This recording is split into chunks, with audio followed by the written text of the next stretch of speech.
भगवान को प्राप्त कर पाएगा। और कहा स्नान तो कोलभील, जो कभी स्नान करते ही नहीं थे उनको राम जी की प्राप्ति हुई। राम जी ने जाकर उन्हें दर्शन दिए। कोलभील जो कभी स्नान नहीं करते थे, तो भगवान तन की नहीं, भगवान मन की शुद्धि देखा करते हैं। तुम्हारा मन शुद्ध होना चाहिए। तन तो हर किसी का सुंदर हो सकता है, तन तो हर किसी का पवित्र हो सकता है, लेकिन मन पवित्र होना चाहिए।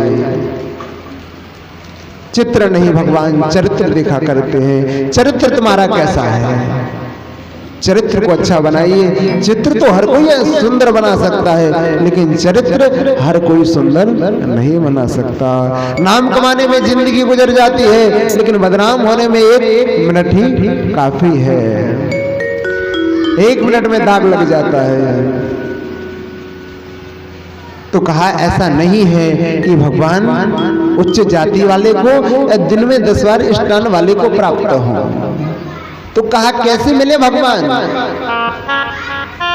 तो कहा जितासनु जित श्वासो जित संगो जितेन्द्रिय, जितासनो जित श्वासो जित संगो जितेन्द्रिय। पहला क्या है? जितासनो, श्वासों को जीतो।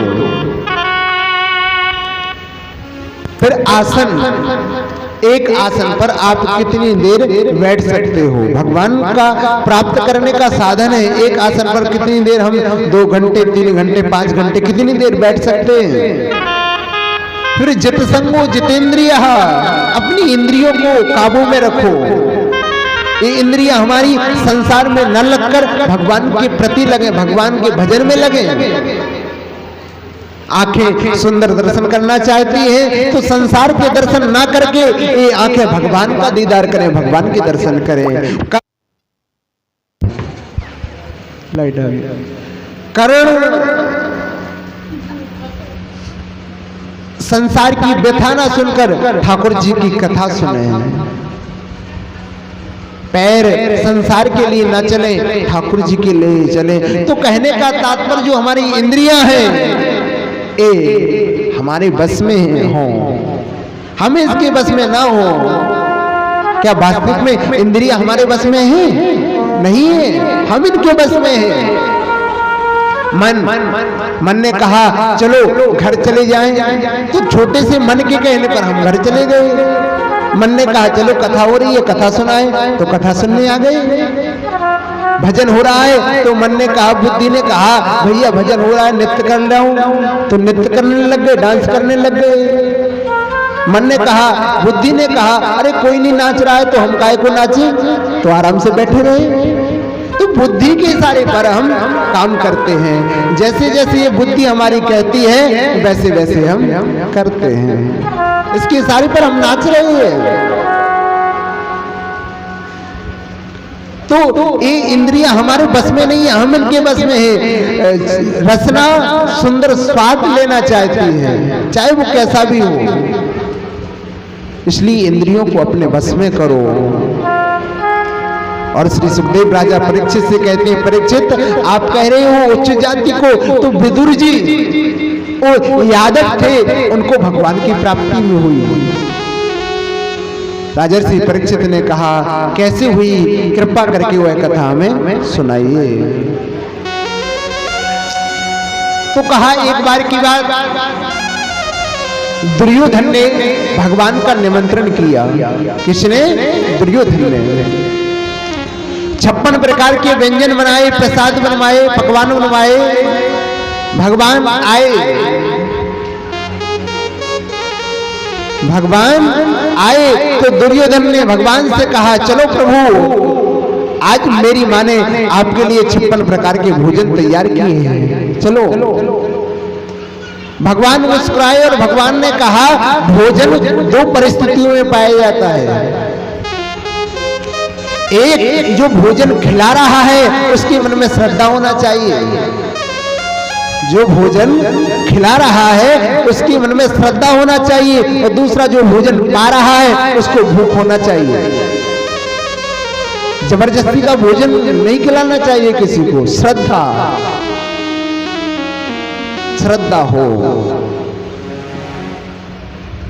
तो भगवान ने दुर्योधन से कहा, ना तुम्हारे मन में श्रद्धा है और ना हमें भूख है, तो भोजन खाने का तो यहाँ सवाल आपती ही नहीं होता है। और आज तो मेरा निमंत्रण विदुर काका के यहाँ है। विदुर जी उसी सभा में सबसे पीछे खड़े हैं। विदुर जी ने सोचा, अरे हमारी और कन्हैया की मुलाकात ही नहीं हुई और ये झूठ बोल रहे हैं कि हमारा निमंत्रण विदुर काका के यहाँ है। ना जाने कब कहाँ से आ जाए, इसका कोई भरोसा नहीं है। तो विदुर काका ने कहा, हमारे घर पे तो कोई व्यवस्था नहीं है। तो विदुर काका सीधे बाजार की ओर भागे, कुछ लेने के लिए, व्यवस्था करने के लिए। दुर्योधन ने कहा, विदुर ने और तुम्हारा निमंत्रण किया है। दुर्योधन बहुत खिलखिलाकर हंसने लगा। अरे दुर्योधन सुबह खा लेता तो शाम को भूखे पेट सो जाना पड़ता, इतना गरीब है वो। और उस विदुर ने आपका निमंत्रण किया है। भगवान ने कहा, भले ही वो गरीब क्यों ना हो, लेकिन जब निमंत्रण किया है तो व्यवस्था भी जरूर करेगा। और आज भगवान कन्हैया विदुरानी के यहाँ आए। विदुरानी स्नान कर रही है और जैसे ही कन्हैया ने आवाज लगाई है, अरे काकी जी, ओ काकी जी, सुनती हो? महाराज विदुरानी सुध बुध भूल गई और जैसे स्नान कर रही थी वैसे ही भागी, दरवाजा खोला। कन्हैया ने देखा ये सुध बुध भूल गई है, इनको होश ठिकाना नहीं है। भगवान ने अपना पट्टा उनके ऊपर डाल दिया। विदुरानी कन्हैया से कहती है, अरे लाला तू यहाँ बैठ जा। यहाँ नहीं, तू यहाँ बैठ जा। आसन लेकर पूरे आंगन में ठाकुर जी को नृत्य करा रही है, नाच नचा रही है। श्री सुखदेव जी राजा परीक्षित से कहा, परीक्षित किसमें ऐसा पावर है, किसमें ऐसी सामर्थ्य है जो त्रिलोकीनाथ को नचा सके, जो भगवान संसार को नचाता है। आज वही भगवान विदुरानी के इशारे पर नाच रहा है। भगवान ने सोचा, ऐसे तो एक काकी जी सुध बुध भूल गई, कोई सुध नहीं है, नचाती रहेंगी। तो जहां उन्हें उचित आसन लगा वहां पर आराम से बैठ गए। कन्हैया ने कहा, काकी जी मुखो बहुत तेज भूख लगी है, जो भी रूखा सूखा हो आपके घर में जल्दी लाओ, बहुत तेज भूख लगी है। विदुरानी ने कहा, अरे हमारे घर में तो कुछ नहीं है, अभी अभी सब्जी के बर्तनों को साफ करके आई हूं, कुछ नहीं है। अरे कुछ तो होगा, रूखा सूखा जो भी बासा पुराना जो भी हो लाओ, मेरे को बहुत तेज भूख लगी है। विदुरानी ने कहा, लाला थोड़ी देर ठहरो तुम, हम अभी बगीचे से ताजे ताजे केले के फल लाती हूँ आपके लिए। और विदुरानी भागी, केले के फल तोड़े और फल तोड़कर लाई। कन्हैया को इतनी सुध-बुध नहीं है विदुरानी को, कन्हैया को छिलका खिला रही है और फल यानी गोदे को फेंकती जा रही है। एक छिलका पाया, दो छिलके पाए, ऐसे मानो 10-20 छिलके पा लिए कन्हैया ने। फल को फेंकती जा रही क्योंकि कोई सुध-बुध नहीं है।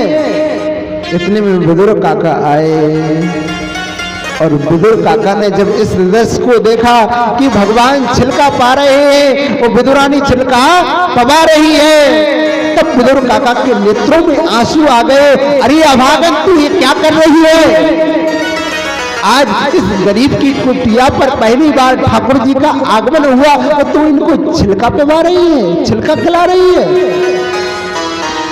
तब विदुरानी को होश आया, ओहो मैं आपको छिलका पवा रही थी, मेरे को तो पता ही नहीं है। कन्हैया ने कहा, मेरे को भी नहीं पता कि मैं छिलका पा रहा था। तो ना खिलाने वाले को पता है और ना पाने वाले को पता है, यही प्रेम है। ना खिलाने वाले को पता है और ना पाने वाले को पता है, यही प्रेम है। विदुर काका ने कहा, भगवान क्षमा करें, आज इस मेरी पत्नी ने आपको छिलके खिला दिए, मैं बाजार से ताजे खोवे के मावे के लड्डू लाया हूं, आप लड्डू पाइए। कन्हैया ने कहा हमारा पेट भर गया, अब भूख नहीं है। कहा अरे थोड़ा तो पाइए। और जैसे ही कन्हैया ने थोड़ा सा लड्डू चखा, फिर विदुर काका से बोले, विदुर काका सत्य बताएं तो जो स्वाद उस छिलके में था वो स्वाद तुम्हारे इस मावे के लड्डू